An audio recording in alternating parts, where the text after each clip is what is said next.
Shabbat Shalom. Our scripture reading for today is Matthew chapter 19, verses 24 through 26. I say unto you, it is easier for a camel to go through the eye of a needle than for a rich man to enter into the kingdom of Elohim. When his disciples heard it, they were exceedingly amazed, saying, Who then can be saved? But Yahshua beheld them and said unto them, With men this is impossible, but with Elohim all things are possible. Shabbat Shalom, family. Our selection today, it ain't over.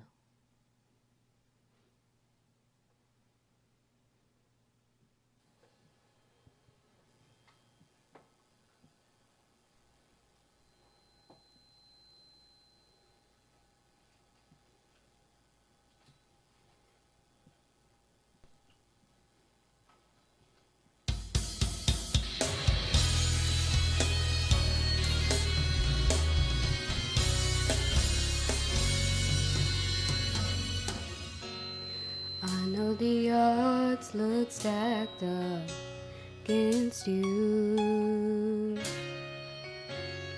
and it seems there's no way out. I know the issue seems unchangeable, and that there's always room to doubt, but the impossible is your chance to work a miracle, a miracle. So just know it ain't over until you says it's over. It ain't over until Yah says it's done. No, no, no, no, no. It ain't over until Yah says it's over. Keep fighting until your victory is won. He never said it would be easy. But you're a winner. But you're a winner in the end. Yahshua defeated. Yahshua defeated all your enemies. Way before the fight began. Way before the fight began. Yeah. But the impossible.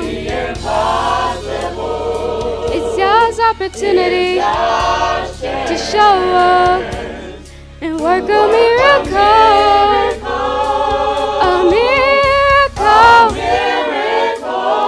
So just know it ain't over until Yah says it's over. it ain't over until Yah says it's done. So it ain't over until Yah says it's over. keep fighting till your victory is won. Oh, when people say you can't, remember He can, He will. when you don't know what you're gonna do, please remember He has the master He will free from your sins and give you peace within. So you better hold your head up high. You're gonna win. Yes, you're gonna win. 'Cause it ain't over until Yah says it's over.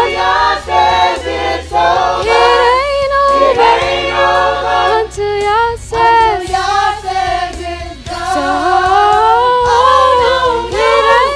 It ain't over until Yah says says it's over. Until Yah says it's over. Keep fighting. Keep fighting. And you better keep praying. Keep praying. Keep fasting. Keep fasting. It ain't over. It ain't over. Keep No. pressing. Keep pressing. Progressing. Progressing. Keep moving. Keep moving. It ain't over. It ain't over. Keep No. reading. Keep reading. Interceding. Interceding. Keep believing. Keep Keep believing. 'Cause it ain't It over. ain't over. No. Keep trusting. Keep trusting. Then you better keep on trying. Keep trying. Keep travailing. Keep travailing. 'Cause it ain't over. It ain't over. Keep No. living. Keep living. Keep giving. Keep giving. Keep going. Keep going. 'Cause it ain't over. It ain't over. No. Fighting. Keep fighting until your victory is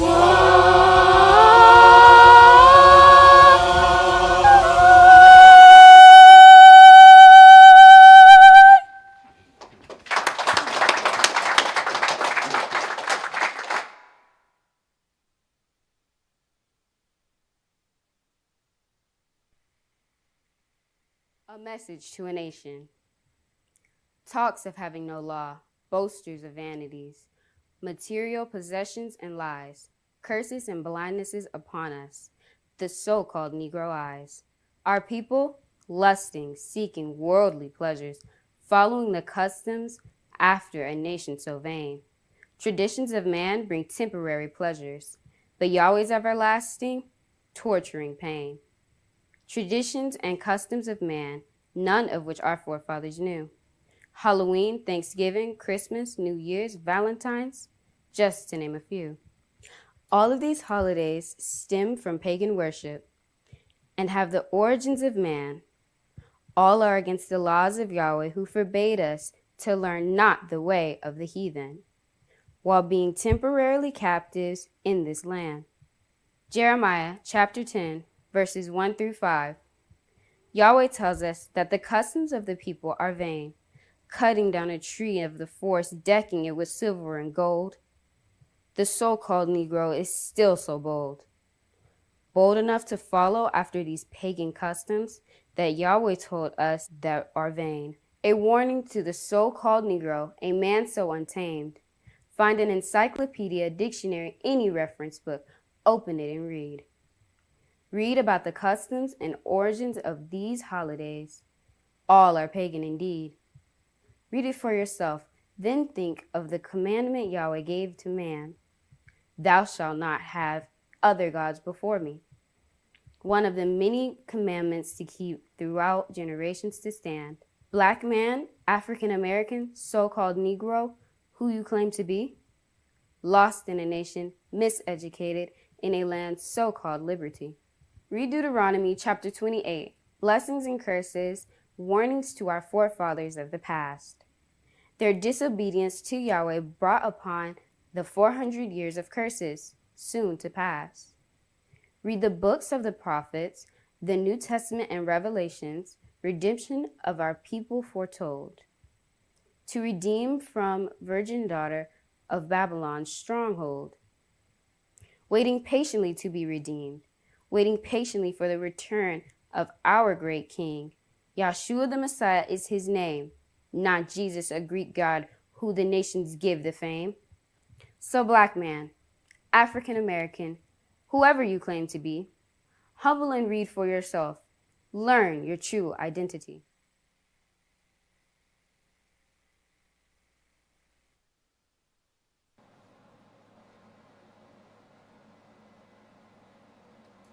The oracles of the UCI. 1 Peter chapter 4, verses 7 through 11. But the end of all things is at hand. Be you therefore sober and watch unto prayer. And above all things have fervent love among yourselves, for love shall cover the multitude of sins. Use hospitality one to another without grudging. As every man has received the gift, even so minister the same one to another as good stewards of the manifold grace of Elohim. If any man speak, let him speak as the oracles of Elohim. If any man minister, let him do it as of the ability which Elohim gives, that Elohim in all things may be glorified through Yahshua the Mashiach, to whom be praise and dominion forever and ever. Amen. Ephesians chapter 4, verses 29 through chapter 5 and verse 4. Let no corrupt communication proceed out of your mouth, but that which is good to the use of edifying, that it may minister grace unto the hearers. And grieve not the Holy Spirit of Elohim, whereby you are sealed until the day of redemption.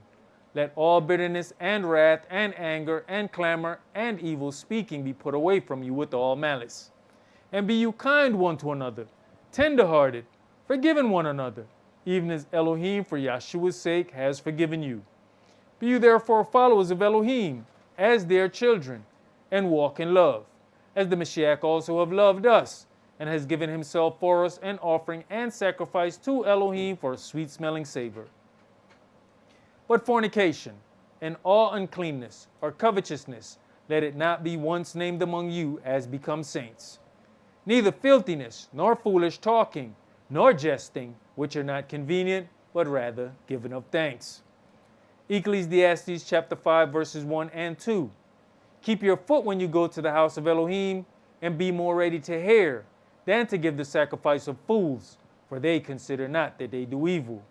Be not rash with your mouth, and let not your heart be hasty to utter anything before Elohim. For Elohim is in heaven, and you upon earth.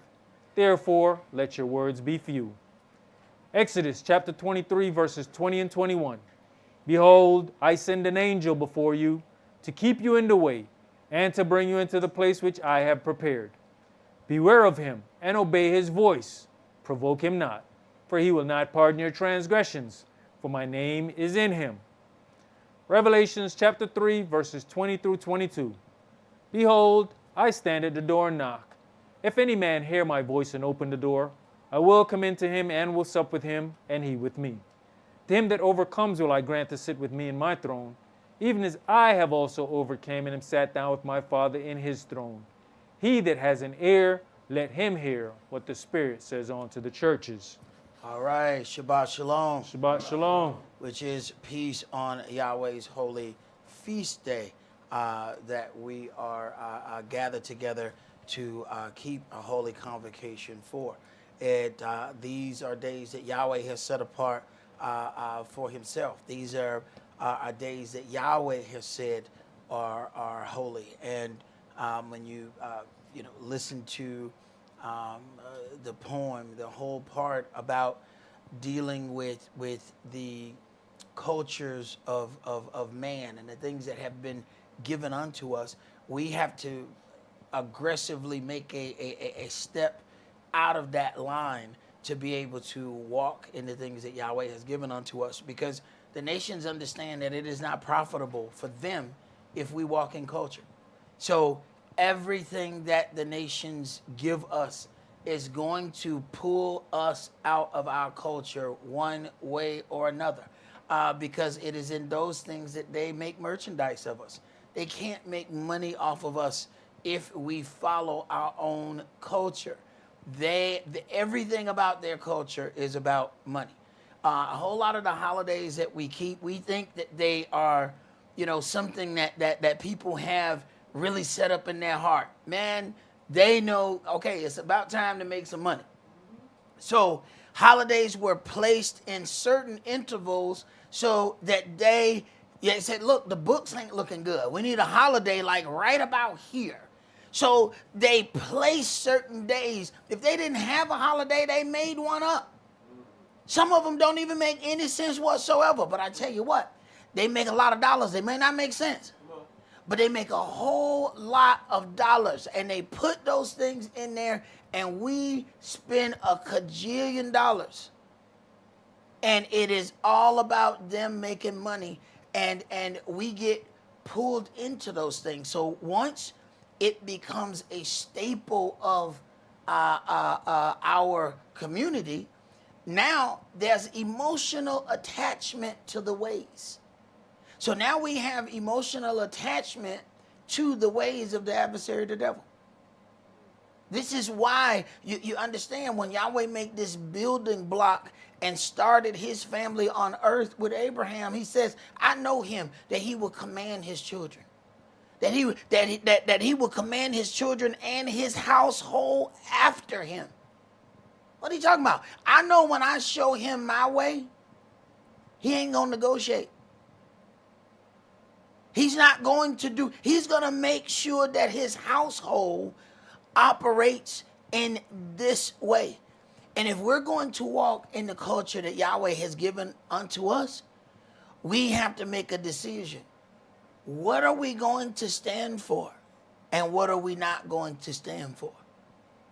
And when it comes down to his culture, there are certain battles that we absolutely cannot lose. Only the things that have something to do with him.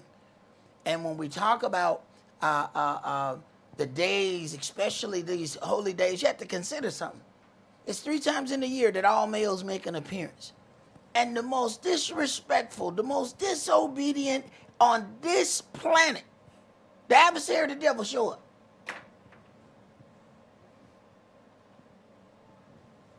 We need to just think about that for a second. The most dishonest, the maker of a lie, shows up when it's time to make an appearance. And Lucifer probably got that for everybody else did. He said, I ain't going to follow nothing else, but at least he know, okay, those things that Yahweh command, I know he going to be looking to see me. I'm going to be there. Now, it is written, it says, unless your righteousness exceed the righteousness of the scribes and the Pharisees, you ain't going into their kingdom. Now, if the adversary at least show up, where then is the bar for us?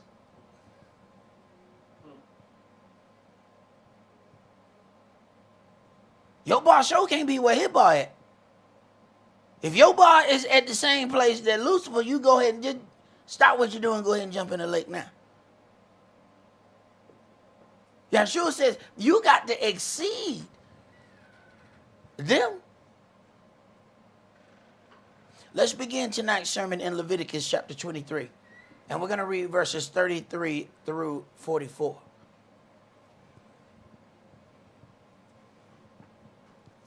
You know, I was watching one of those commercials for the presidency, right? And it said, this was Kamala, whatever her name. Okay. Because you know, if you say it wrong, then you anti something. Okay. One of her commercials said, you can tell what somebody believe in by what they protect or who they fight for. So the whole part was to say that, you know, the other guy fought for the rich. So then I asked all of the people who went to vote, what did Obama fight for? Because I can tell you what laws he put. Wait a minute now. It was hey, that her buddy. Now she said you can tell what somebody love by who they fight for. So I asked all of the people that's about to stand in line, what did he fight for? Okay, what laws did he pass? Did he pass any for black people? Did he pass any for a certain other group? Okay, well then you know what he care about then. And if that's the case, we have to ask ourselves, when Yahweh looks at our track record, what would he say you cared about? Not the stuff that came out your mouth.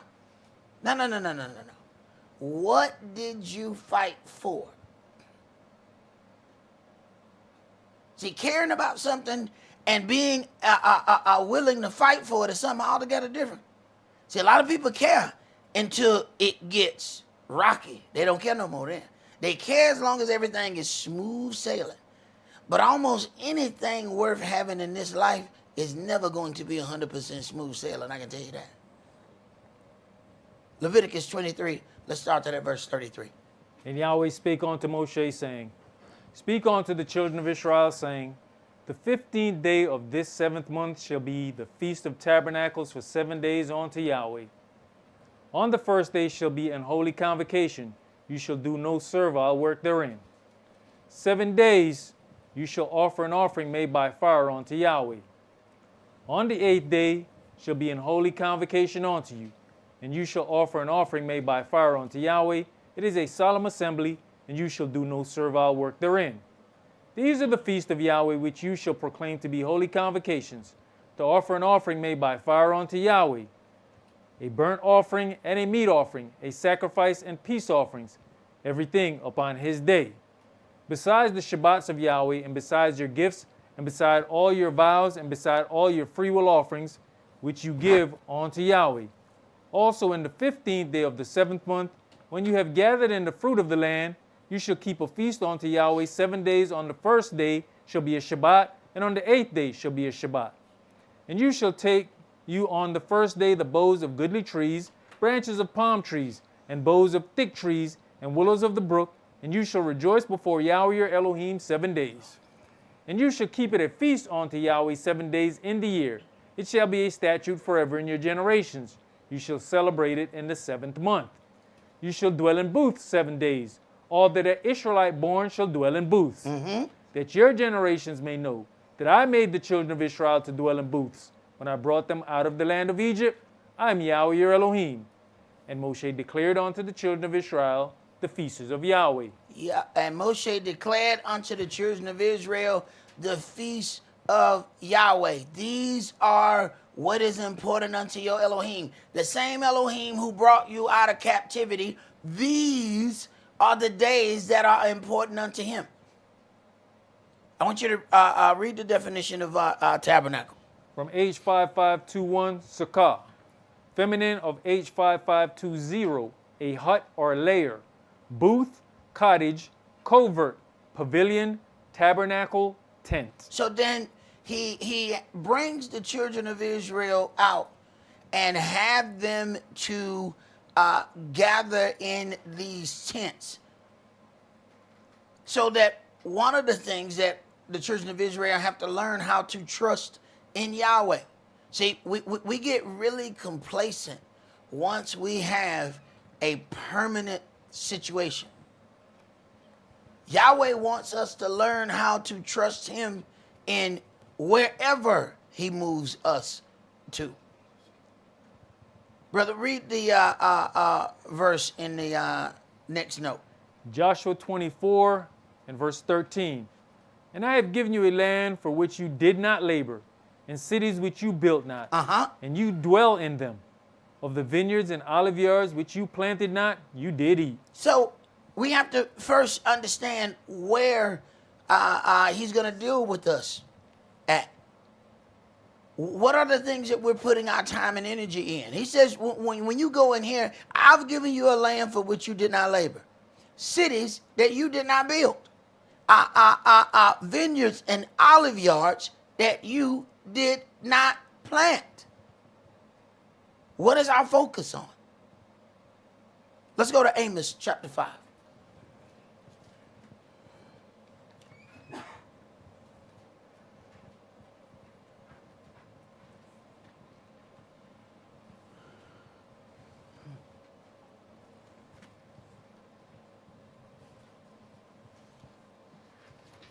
Amos chapter 5, and we're going to read verses 1 through 17.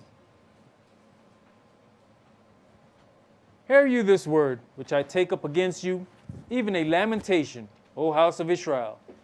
The virgin of Israel is fallen. She shall no more rise. She is forsaken upon her land. There is none to raise her up. For thus says the Adonai Yah, the city that went out by 1,000 shall leave by 100, and that which went forth by 100 shall leave 10. Wait a minute. For thus says the Adonai Elohim, the city that went out by 1,000 shall leave 100, And that which went forth by 100 shall leave 10 to the house of Israel. But in the beginning, you went in and had houses that you didn't build, cities that you didn't build, olive yards that you didn't plant. It is amazing how fast we forget what we've gone through. Go ahead. For thus says Yahweh unto the house of Israel, seek you me, and you shall live. But seek not Bethel, nor enter into Gilgal, and pass not to Beersheba, for Gilgal shall surely go into captivity, and Bethel shall come to naught. Seek Yahweh, and you shall live, lest he break out like fire in the house of Yosef, and devour it, and there be none to quench it in Bethel. You who turn judgment to wormwood, and leave off righteousness in the earth. Seek him that makes the 7 stars and Orion, and turns the shadow of death into the morning, and makes the day dark with night. All right, now we're gonna come back to that, and you're gonna understand why I say you need to go back and forth to the Septuagint. Go ahead. That calls for the waters of the sea, and pours them out upon the face of the earth, Yahweh is his name. That strengthened the spoiled against the strong, so that the spoiled shall come against the fortress. They hate him that rebukes in the gate, and they abhor him that speaks uprightly. For as much therefore as your treading is upon the poor, and you take from him burdens of wheat, you have built houses of hewn stone, but you shall not dwell in them. You have planted pleasant vineyards, but you shall not drink wine of them. Right. We spend our time and energy doing all the things that won't profit us. So we think, if I work a little harder, if I do all of these things, it's going to profit me. But Yahweh knows, I thought you're supposed to be my servant. All right. You're going to stack up all that money and I'm going to put a hole in the bag. You're going to stack it. You're going to work. You're going to get all of it. And every time you do something, I'm going to put a hole in it. Go ahead. For I know your manifold transgressions and your mighty sins. They afflict the just. They take a bribe. And they turn aside the poor in the gate from their right. Right. We take a bribe. The biggest bribe is acceptance. The biggest bribe is friendship. I'll be your friend if you don't implement this in the correct way. That's the biggest bribe. Biggest bribe ain't got nothing to do with money. Go ahead. Therefore the prudent shall keep silence in that time, for it is an evil time. Seek good and not evil, that you may live. And so Yahweh, the El of hosts, shall be with you, as you have spoken.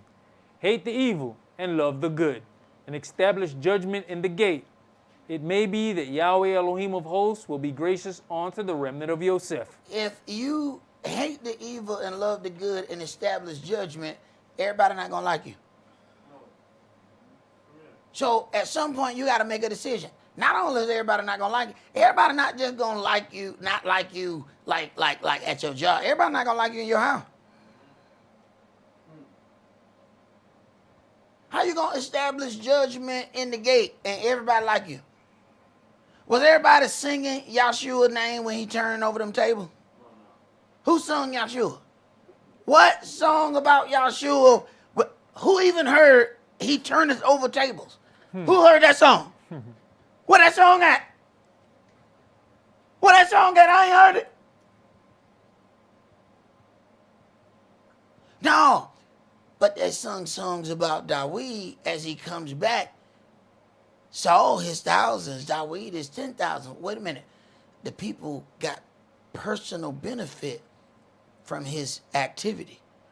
They were safer because of the work that he did out in that wartime. But when you come and start establishing order in the gate, everybody ain't happy with you. How happy was Moshe's family when he's, all right, look at it, you're going to get this circumcision. The circumcision got to be had right now. How happy? How much happiness was there? Either we're going to establish righteous judgment in the gate or we ain't. And you can't establish judgment at his gate. You got to first start at your gate. Go ahead. Therefore Yahweh, the Elohim of hosts, the Adonai, says thus, wailing shall be in all streets, and they shall say in all the highways, Alas, alas, and they shall call the husbandmen to mourning, and such as are skillful of lamentation to wailing. And in all vineyards shall be wailing, for I'll pass through you, says Yahweh. All right. Now, I want you to go back to verse 8. And I want you to compare what's in the King James on verse 8 and what's in the Septuagint on verse 8. So read verse 8 again. Seek him that makes the 7 stars and Orion, and turns the shadow of death into the morning, and makes the day dark with night, that calls for the waters of the sea, and pours them out upon the face of the earth. Yahweh is his name. Now read verse 8 from the Septuagint. Who makes all things, and changes them, and turns darkness into the morning, and darkness the day into night. Who calls for the water of the sea, and pours it out on the face of the earth. The Adonai is his name. Okay. What did you not hear in the Septuagint? Orion. 7 stars and Orion. That ain't in the Septuagint. That's not in the one that was translated by Hebrews. So when you start talking about culture, the adversary, the devil, finds slick, subtle ways of sliding remnants of their culture, even in how we deal personally. Diamonds are a girl's best friend. I thought her best friend name was Keisha. Well, dog is my best friend. That's man's best friend. I'm talking about a woman. Her best friend ain't no damn dog. No. Her best friend, no. Diamonds are a girl's best friend. That what they said on television. So you need to go find her best friend. Her best friend costs money. Okay, right. Some way, when they implement their culture, it's going to cost us some money or the loss of control in our house, one way or another. In Amos chapter 5, I want you to read verse 26. But you have borne the tabernacle of your Molech, and Chayun, your images, the star of your God, which you made to yourselves. All right, now, you find this star of their God. Now, this is Old Testament. Now, when we read it in the New Testament, this is where they got it from. Go to Acts chapter 7 and read verses 42 and 43. Then Elohim turned and gave them up to worship the host of heaven, as it is written in the book of the prophets. O you house of Israel, have you offered to me slain beasts and sacrifices by the space of 40 years in the wilderness? Yea, you took up the tabernacle of Moloch and the star of your god Remphan, figures which you made to worship them. And will I carry you away beyond Babylon? Right. And how many of us as a people walk around with a Star of David on, swearing we holy? Little bits and pieces of other people's culture mixed in, and eventually those little bits get us way off. Because once we start dealing with this one piece, now this piece is connected to something else. Before you know it, your household doesn't resemble anything that is pleasing unto Elohim. It resembles something that's pleasing unto the adversary, the devil.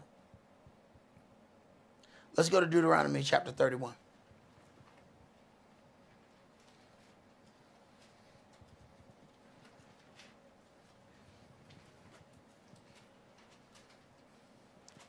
I can tell you wasn't no happiness or no song the day I took that Christmas tree out my house. And I mean, I knew it wasn't going to be, you know. I braced up for it, you know. Wasn't no need of me, you know, talking back. It was only going to make it worse, you know. It was, you know, you just go ahead and you get ready to accept those words. But at the end of the day, that tree got to get the hell out of here. I don't even want it in my attic. I don't even want the spiders on this thing. I want it out of here. It's got to go. But I wasn't no fool. I knew this was going to cause some issues. Faster I get it out of here, the better these things go. Now, you know, now I'm going to get called a few names on the way to the street. All right? All right, man up. Take these names. Take it. Take that, take that, take that. Take it. As long as that tree get right down on the other side of where that mailbox is. That's the only thing that matters.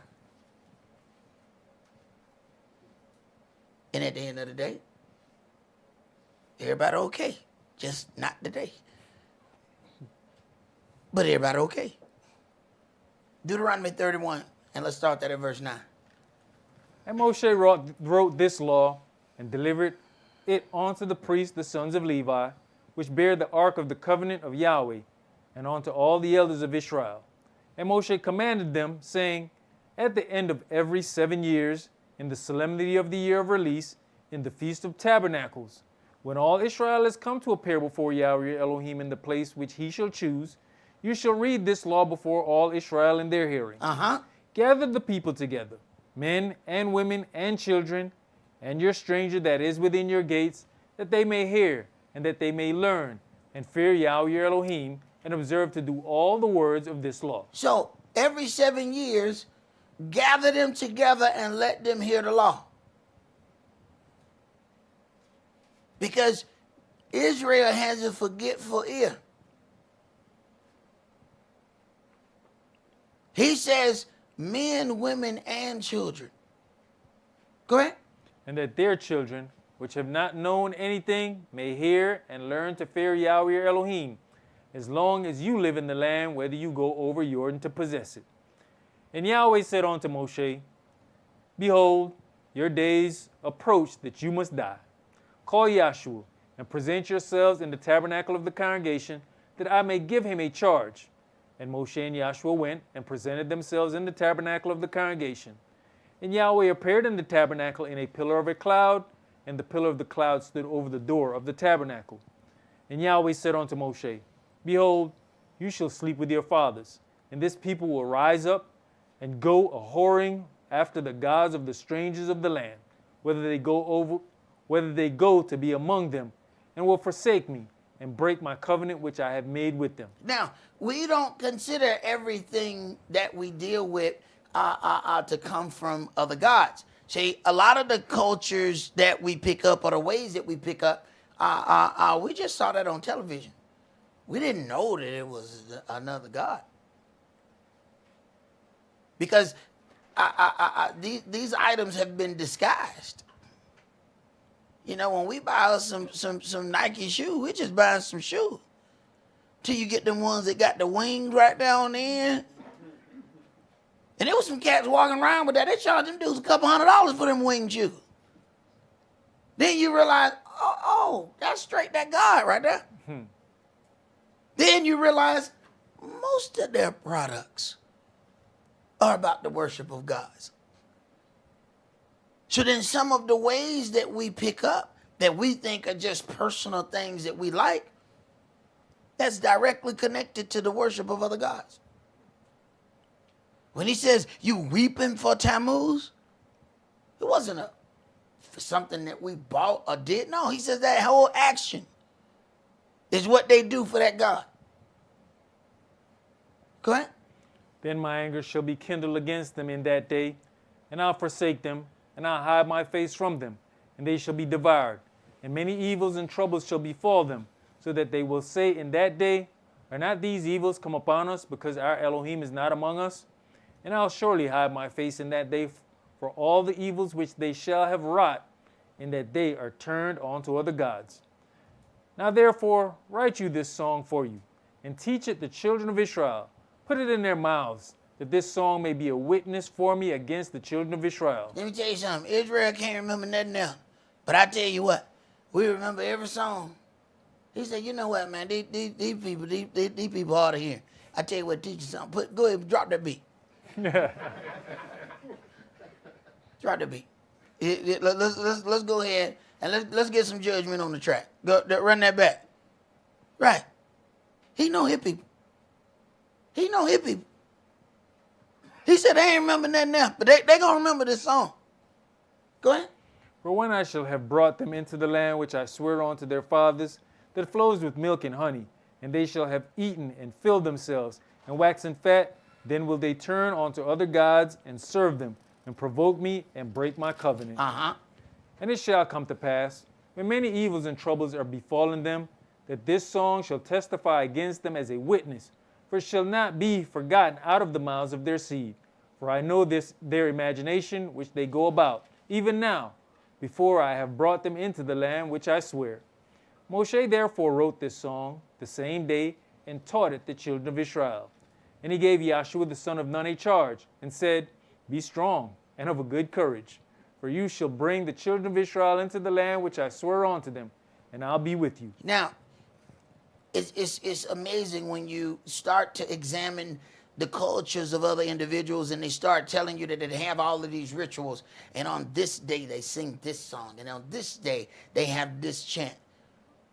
How is it that nobody sings the songs that Yahweh said? No, sing this. But they have all kind of ritualistic songs that they want you to chant. And they have absolutely nothing to do with what we're supposed to be doing. Go ahead. And it came to pass when Moshe had made an end of writing the words of this law in a book until they were finished, that Moshe commanded the Levites, which bear the ark of the covenant of Yahweh, saying, Take this book of the law, and put it in the side of the ark of the covenant of Yahweh your Elohim, that it may be there for a witness against you. For I know your rebellion, and your stiff-neck. Behold, while I'm yet alive with you this day, you have been rebellious against Yahweh, and how much more after my death. Gather unto me all the elders of your tribes, and your officers, that I may speak these words into their ears, and call heaven and earth to record against them. For I know that after my death you will utterly corrupt yourselves, and turn aside from the way which I have commanded you, and evil will befall you in the latter days, because you will do evil in the sight of Yahweh, to provoke him to anger through the work of your hands. And Moshe spake in the ears of all the congregation of Israel the words of this song, until they were ended. All right. Let's go to Nehemiah chapter 8. Hey, brother, hit that arrow right there.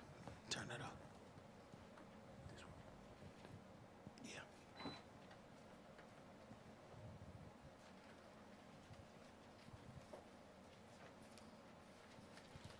Nehemiah chapter 8, and we're going to read verses 1 through 18. And all the people gathered themselves together as one man into the street that was before the water gate. And they spake unto Ezra the scribe to bring the book of the law of Moshe, which Yahweh had commanded to Israel. You know, after we get punished and separated from Yahweh, we then get to a point where his law, his ways become an intrigue to us. Now we want to hear the things that we would not hear before. And pretty much everything that he does is all about changing our perspective. When we look at or hear what we are going to receive, we're dealing with what we already had. But what happened is we didn't have any appreciation for what we had. So what he has to do is remove it for a little while. We have peace. We don't even respect the peace. So what he do? He take your peace. Next time you get it, you're going to respect it. We have money. We don't even respect that we got money. What did he do? Well, give it to me for a second. Let me hold it. By the time you get it back, you're like, you know what? No, I'm good. Thank you. I was a fool before. I'm sorry. Go ahead. And Ezra the priest brought the law before the congregation, both of men and women, and all that could hear with understanding, upon the first day of the 7th month. Now, when it starts to get to reading this law, you find that even though Yahweh deals with these men, you know, when he talking about reading this law, he like, bring the men, the women, and the children. Why? Because if he just had men, who you think gonna fight against them when they get ready to go home and say, this is what's gonna happen? The women and them children about to have you hemmed up in the corner. I don't know what you're talking about. I don't know nothing about this. He said, no, let them all hear. So that at least when you get ready to implement this, they have an understanding of what you are implementing. Go ahead. And he read therein before the street that was before the water gate from the morning until midday, before the men and the women, and those that could understand.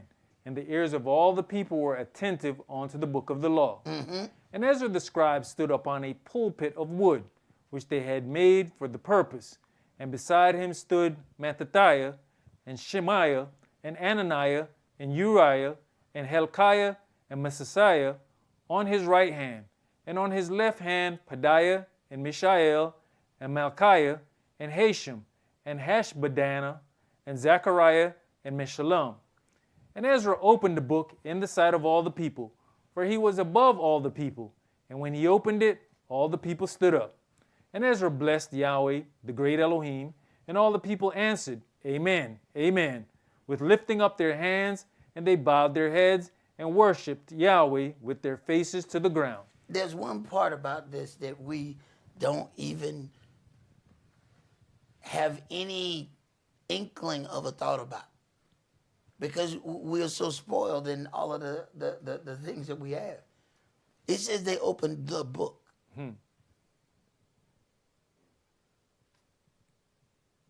Man, they got one book.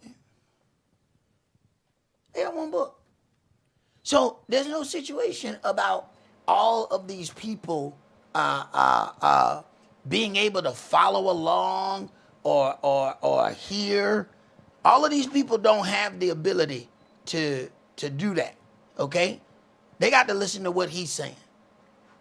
Hey, turn this one back on, turn that one off. Go ahead, brother.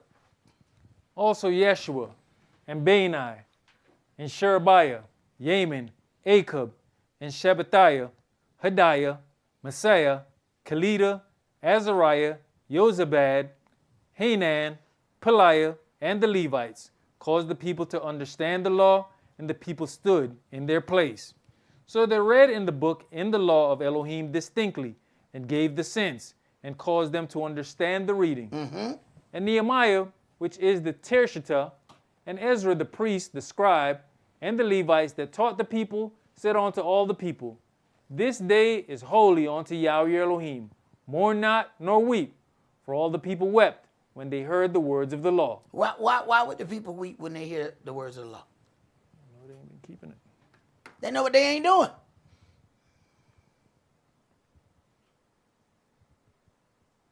Go ahead. Then he said unto them, Go your way, eat the fat, and drink the sweet, and send portions unto them for whom nothing is prepared. For this day is holy unto our Adonai. Neither be you sorry, for the joy of Yahweh is your strength. So the Levites stilled all the people, saying, Hold your peace, for the day is holy, neither be you grieved.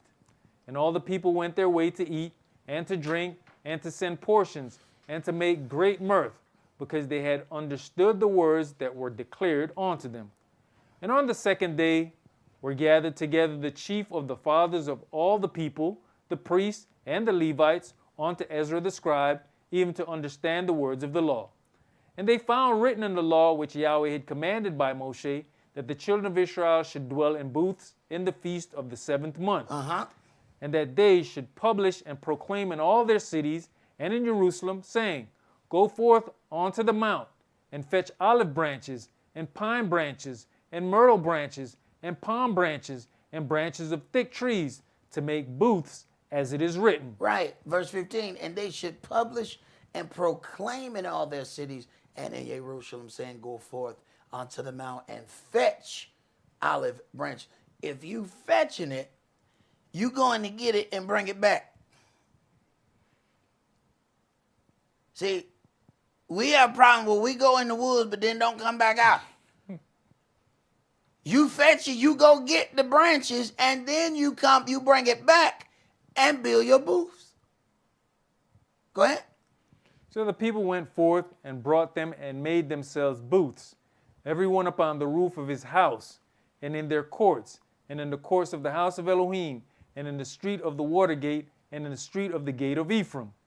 And all the congregation of them that were come again out of the captivity made booths, and sat under the booths. For since the days of Yeshua the son of Nun, unto the day, had not the children of Israel done so, and there was very great gladness. Also day by day, from the first day unto the last day, he read in the book of the law of Elohim. And they kept the feast 7 days, and on the 8th day was a solemn assembly, according unto the manner. All right, now verse 17, when he's talking about the son of Nun, look at his name. For since the days of Yeshua, the son of Nun. Wait a minute. Now, we've been saying Yeshua just in this congregation, 20 plus years. Now, you go back and all of the people who said, oh, them people must be in a cult. Now, every last one of them Christian churches are using the name Yeshua and Yahweh.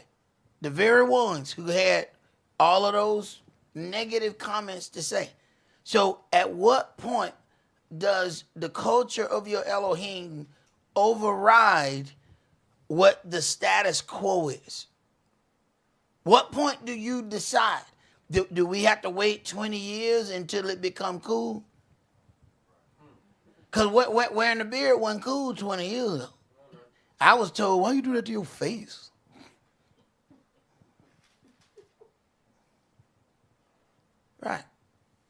Right. At some point, we're going to have to make a decision. Let's go to Deuteronomy chapter 15. You know, Elder, on what you were talking about going in the woods, you see verse 16 said they brought it back to their houses, right? Right. They didn't stay in the woods. But see, folks convince us, look at it, just go ahead and put, $500 down on this trip. And you come on out here in the woods, and we're gonna do everything. We got everything going. Right. Because we don't know what we're doing. We doing it wrong. Right.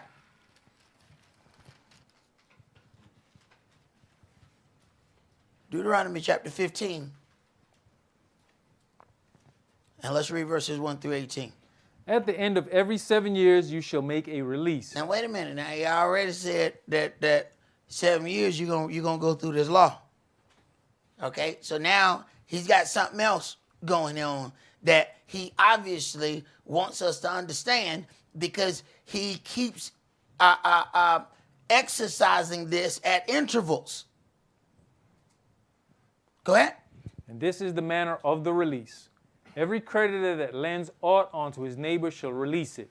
He shall not exact it of his neighbor or of his brother, because it is called Yahweh's release. So Yahweh's release is every 7 years. In other words, chapter 7 bankruptcy come from Yahweh. But we so damn proud. We owe 52 people. And we can pay about 4 of them, but we're not going to claim no bankruptcy because, that would just be dishonorable.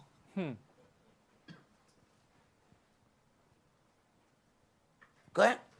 Of a foreigner you may exact it again, but that which is yours with your brother, your hand shall release. Save when there shall be no poor among you, for Yahweh shall greatly bless you in the land which Yahweh your Elohim gives you for an inheritance to possess it. Wait a minute. See, this release then doesn't just go in a point where we're getting out of something. We also let go of what we have for our brethren's sake. And sometimes that's the most difficult thing for us to do is to let go of anything. We hold on to something. You can tell when you see little selfish kids who haven't been, made to share and made to do certain things, that it's 10 toys in that room and all 10 of them is theirs. No matter what, somebody come and play with something, I don't play with that. That's mine right there. Then somebody come get something. No, don't play with that either. That was mine. Wait a minute, man. You can't play with both of these at the same time. Sure I can. Wait a minute. What about these 8 over here? Don't play with those either. They all mine. Every bit of it. Then when it come time to clean up, the same little person. All right, now come pick up these toys. I'm not going to pick that up. Wait a minute. I thought you told me it was all yours. Did you tell me that this was all yours? Okay, now get them toys, and I need you to clean all of them. Well, no, I'm not cleaning no toys. I thought you told me they was all yours. No. If they all yours to yourself, then you need to do everything that it needs by yourself. Go clean it, go wash it, put it up where it's supposed to be. Do all of that. No. I don't want to do all that myself now. I don't want to do, but I just want to enjoy it myself. Oh, okay. Right. We just grown up versions of that. Go ahead. Verse 5. Only if you carefully hearken unto the voice of Yahweh Elohim, to observe to do all these commandments which I command you this day. For Yahweh Elohim blesses you, as he promised you, and you shall lend unto many nations, but you shall not borrow. And you shall reign over many nations, but they shall not reign over you. The only way that Israel gets this is when Israel gets restored. And Israel can't be restored at the same time that the Gentiles are ruling. So even if someone tried to read this and say, well, this is why certain groups of people are so rich, well, we have a problem still. You get this in obedience, not in disobedience. Go ahead. If there be among you a poor man of one of your brethren within any of your gates in your land, which Yahweh your Elohim gives you, you shall not harden your heart, nor shut your hand from your poor brother. But you shall open your hand wide unto him, and shall surely lend him sufficient for his need in that which he wants. Beware that there be not a thought in your wicked heart. Wait a minute, now this makes your heart wicked if you have this thought. Go ahead. Saying, the 7th year, the year of release, is at hand, and your eye be evil against your poor brother, and you give him not. And he cry unto Yahweh against you, and it be sin unto you. So you not giving of your stuff to your poor brother will turn into sin unto you if he pray unto Yahweh. But what if it's all mine? Everything is all mine. Every toy is all mine. Every part of my vineyard is all mine. See, we never consider just the simple thing of allowing our children to be selfish. You setting those kids up to get thrown in the lake of fire. See, we can think that we do because, that's what they show you on Nickelodeon. That's what they show you on the Disney. Everybody get to have whatever they want. You're setting them kids up to get thrown in the lake of fire is what you're doing. He said it's wicked. Now, how did they develop this wicked heart? Everything that I see is mine.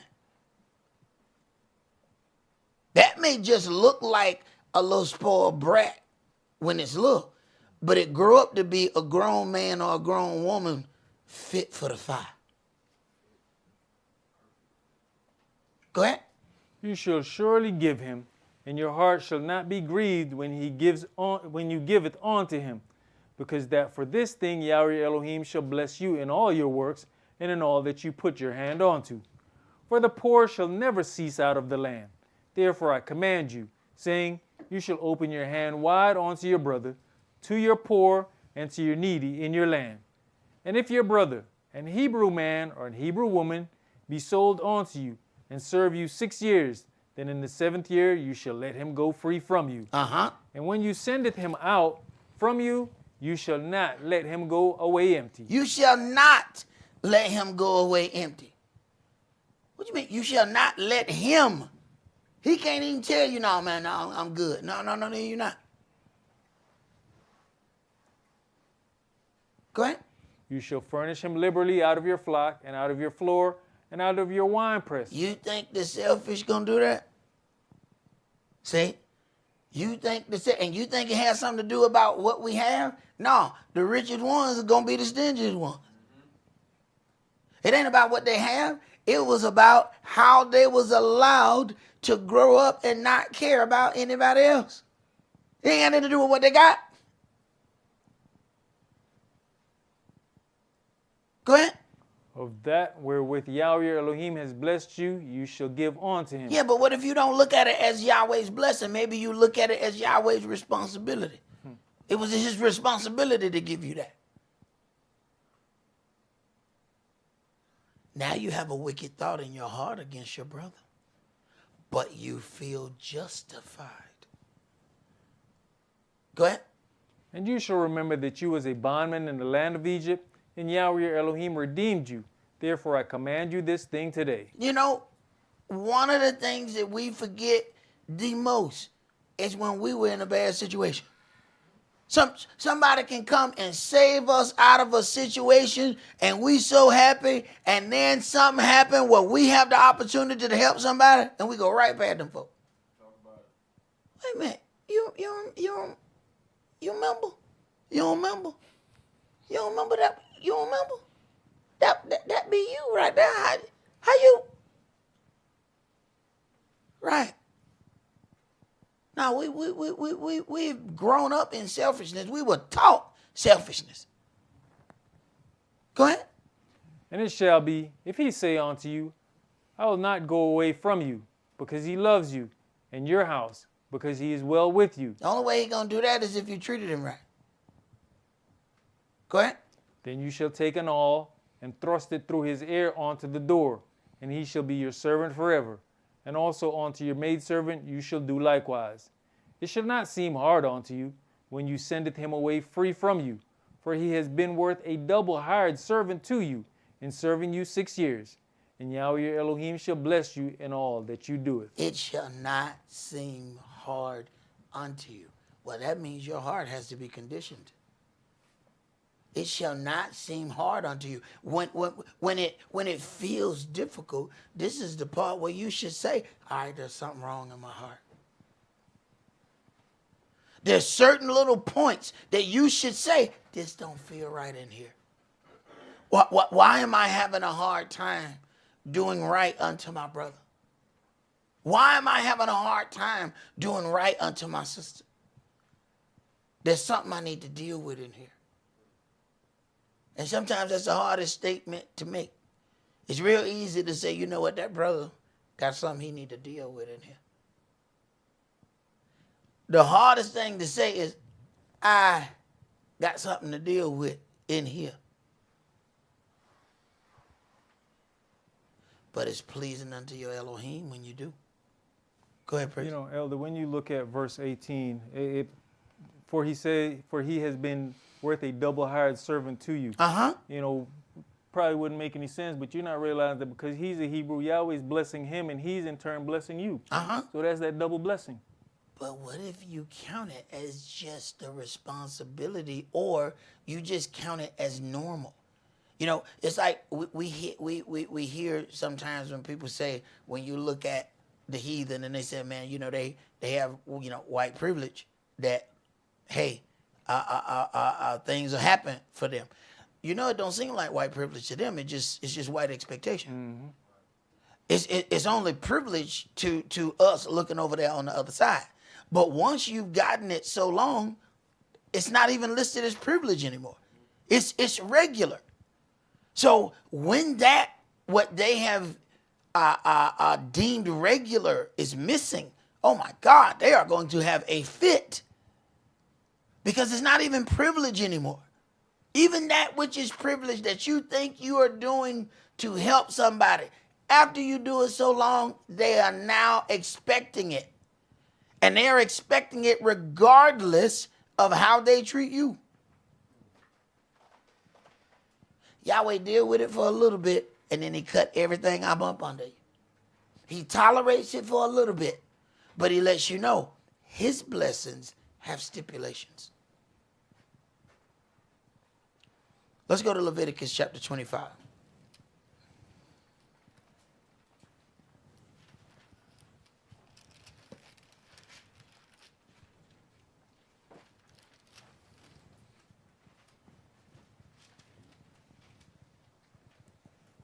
And at some point or another, we all have gotten to that point where we just expect something. We just expect something. No matter what we do, we just expect. And that's what being creatures of habit is all about. I never considered that, hey, my mama might have not been able to work all her hours last week. I didn't consider that, maybe she had to go to the doctor and she had to, had a high copay. No, when I walked in and I opened that refrigerator, damn it, I just expected. And I don't have no conversation with her. I figured, Mama, this your responsibility. Now, look here. Where the milk at for these cornflakes? I didn't ask her how her day went. I didn't ask her, was it hard at work last week, Mama? Was you tired? Did anybody disrespect you? No. Where the hell is the milk? Every last one of us done been there. You fooling yourself if you think you ain't never been there. Go ahead, bro.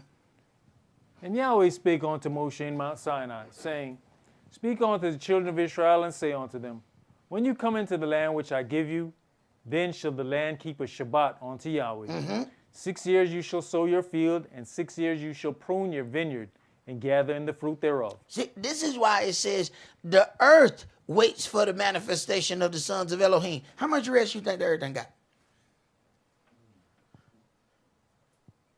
Right.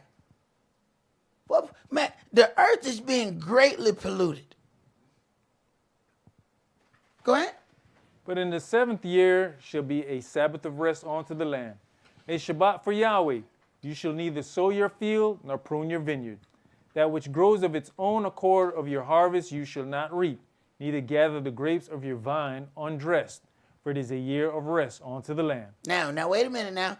If you have been raised incredibly selfish, now this is causing you some problems. You know how much money I can make if I just get out there? Oh, that's a big old grape over there. Go ahead. And the Sabbath of the land shall be meat for you, and for your servant, and for your maid, and for your hired servant, and for your stranger that sojourns with you. Wait a minute. Now you gonna tell me I ain't gonna work it. I'm just gonna let it grow however it grow? And you talking about the servant and the stranger? Now what if you've gotten accustomed to a certain amount coming in? Does this feel like Yahweh is robbing you of something?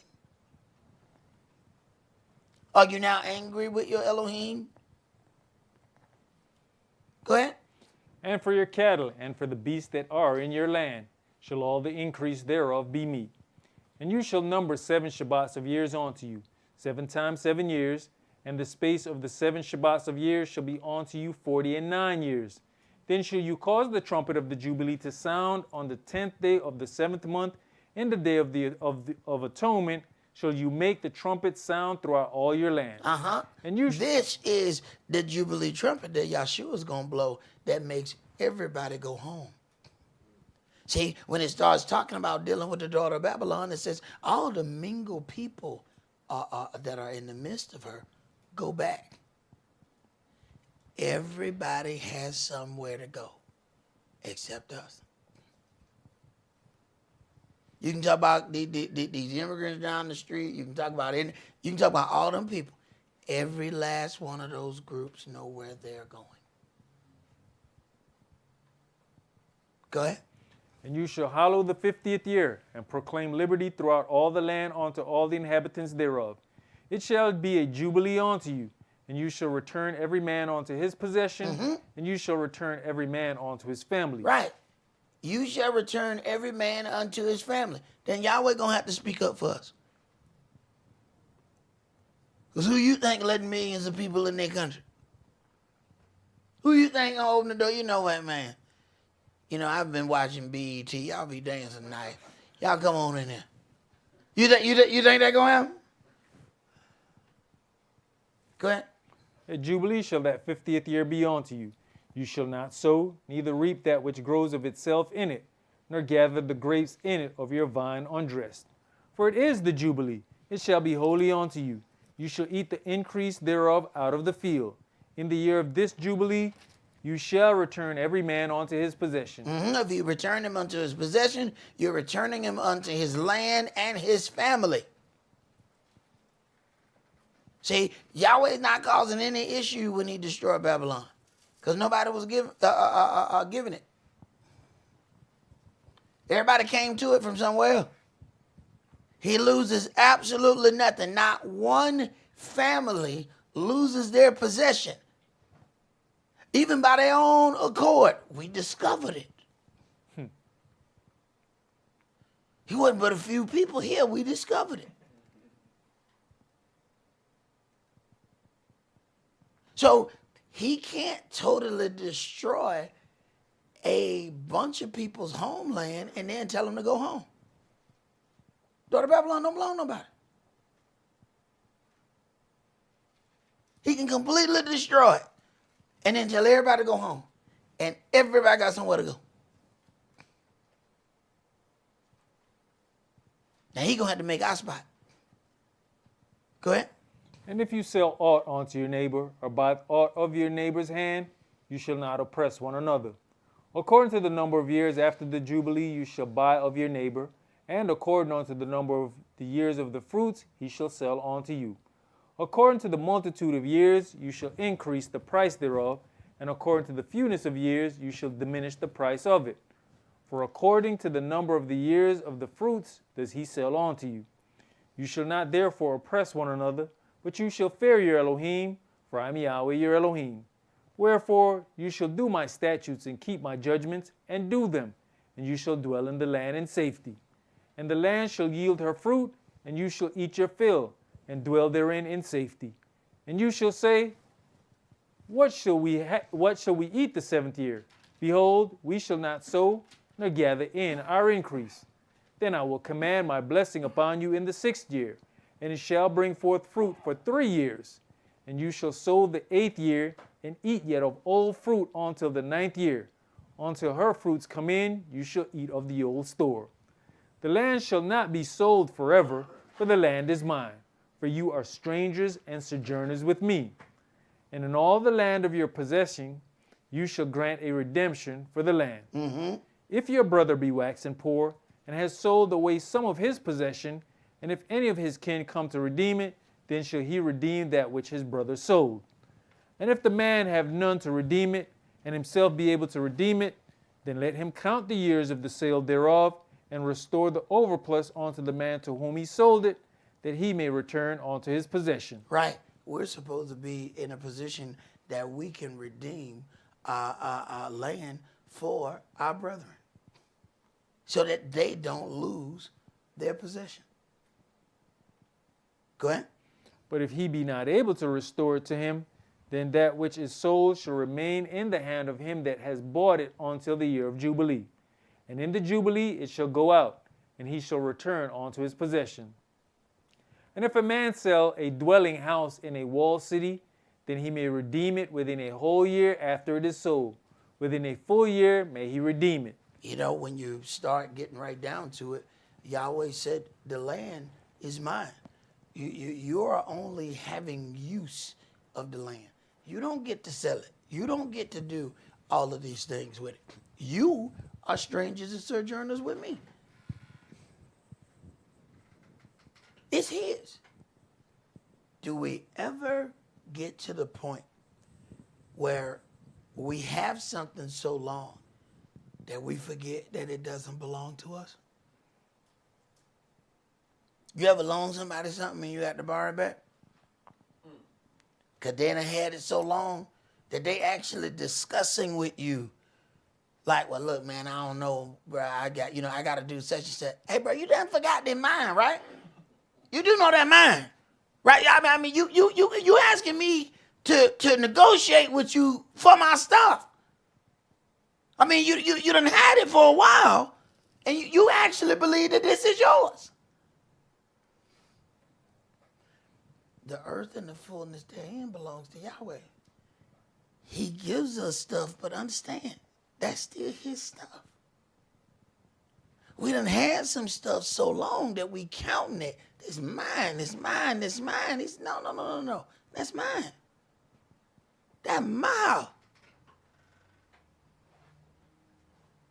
And if we get too far outside of ourselves, he will remind us that it is his. Go ahead. You know, Elder, as we look and you were talking about, you know, how they took the chapter 7 from Yahweh's law. When you go back to verse 16, you know, we see things and it don't make sense. It says, according to the multitude of years, you shall increase the price thereof, and according to the fewness of years, you shall diminish the price of it.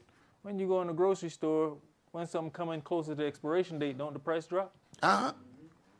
Well, hey, man, when they're doing their taxes, don't they say, well, let's talk about depreciation. Yahweh already had it there. Go ahead. And if it be not redeemed within the space of a full year, then the house that is in the walled city shall be established forever to him that bought it throughout his generations. All right, so if somebody don't pay their taxes and you pay the tax, how long you have to wait before the house be yours? A year. A year. You understand some things that you don't know you understand.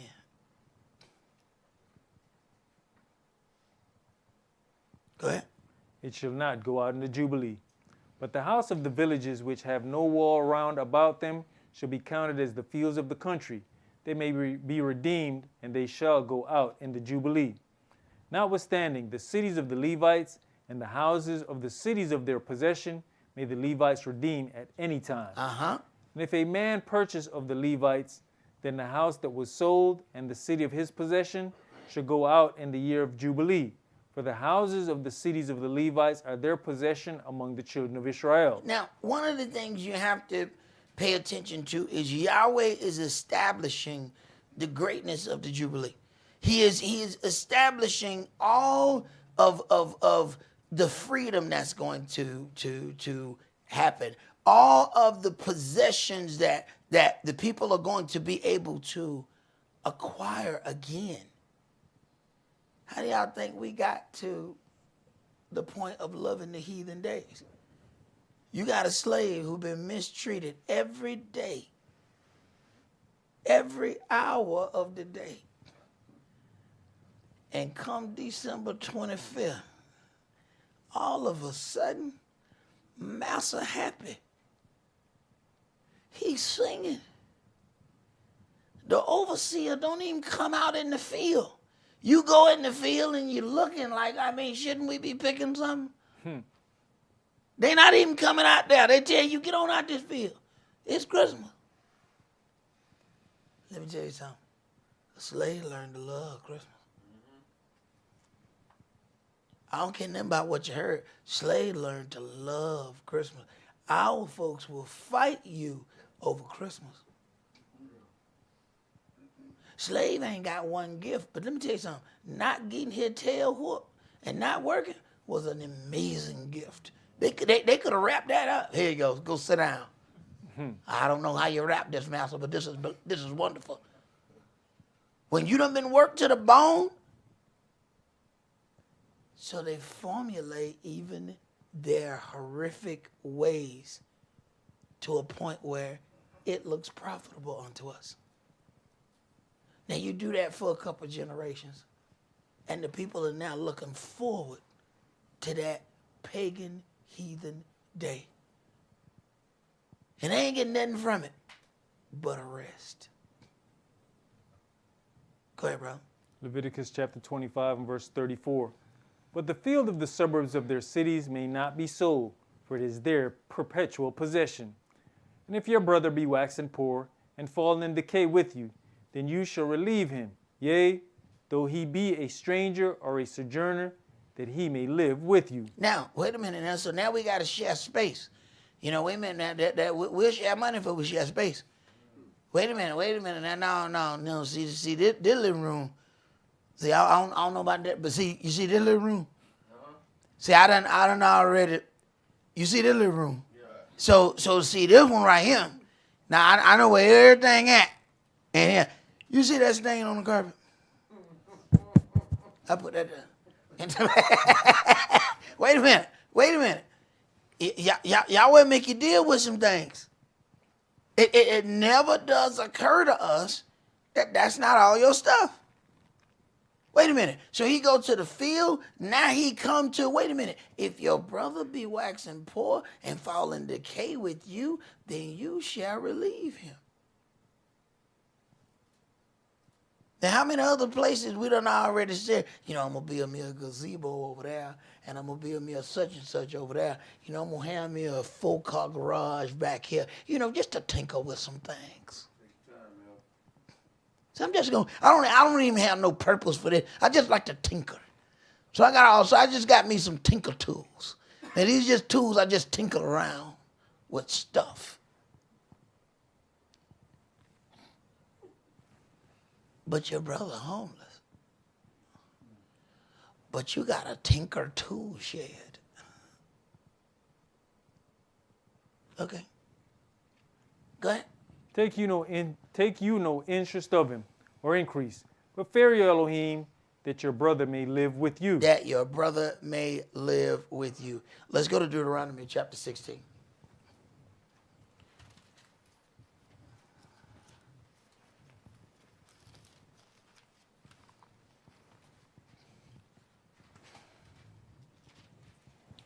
Deuteronomy chapter 16. And I want you to read verses 13 through 17. You shall observe the Feast of Tabernacles 7 days. After that you have gathered in your corn and your wine. And you shall rejoice in your feast, you and your son and your daughter, and your manservant and your maidservant, and the Levite, the stranger, and the fatherless, and the widow that are within your gates. 7 days you shall keep a solemn feast unto Yahweh your Elohim in the place which Yahweh shall choose. Because Yahweh your Elohim shall bless you in all your increase, and in all the works of your hands, therefore you shall surely rejoice. 3 times in a year shall all your meals appear before Yahweh your Elohim in the place which he shall choose, in the Feast of Unleavened Bread, and in the Feast of Weeks, and in the Feast of Tabernacles. And they shall not appear before Yahweh empty.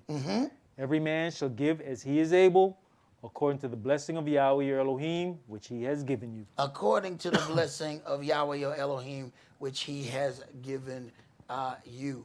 I want y'all to go to that last graphic, and I want to read Nehemiah chapter 8 and verse 15 again.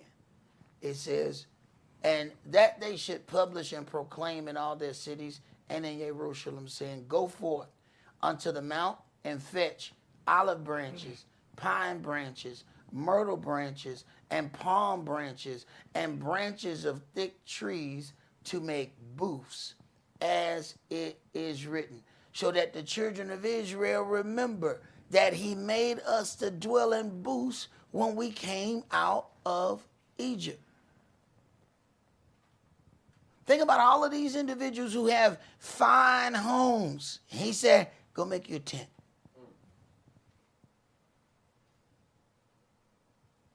We blessed with indoor plumbing. He said, go make you a tent. We say, well, you know what? No, that's not comfortable enough for me. Go build you a tent. Because he said, it's going to deal with you in here. So there's certain spiritual exercise that is about dealing with your heart.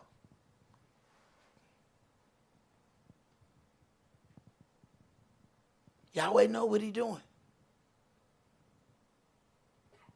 Because he knows that what the heathen wants to do is to get us so into our own comfort that we will completely forget about all of his ways to seek comfort. We read this book and we know that sooner or later it's going to be some serious changes. We know from the laws that they are passing. You know, you never thought that you'd be in a place that brags about freedom of speech, but you have groups of people that you can't say nothing about anymore. And it's law. We're seeing things change right before our very eyes. So we know that there's going to be great changes. How are we spiritually preparing ourselves for those days? The very best thing that we can do is prepare a place in our heart for our Elohim. Everything after that comes secondary. And this is one of those days, a days that he has called and set apart as holy unto him. As it is written 3 times in a year, let all your males make an appearance before me. Let us show obedience unto our Elohim, and let us do that in the way that it was commanded. So we will be making our appearance right now. Do we have anything else that need to come behind this? All right. So right now it is 10:34. We will be making our appearance outside facing the east at 10:44. So you got 10 minutes to get yourself together. Remember the Sabbath to keep it holy. Shabbat shalom. Shabbat shalom.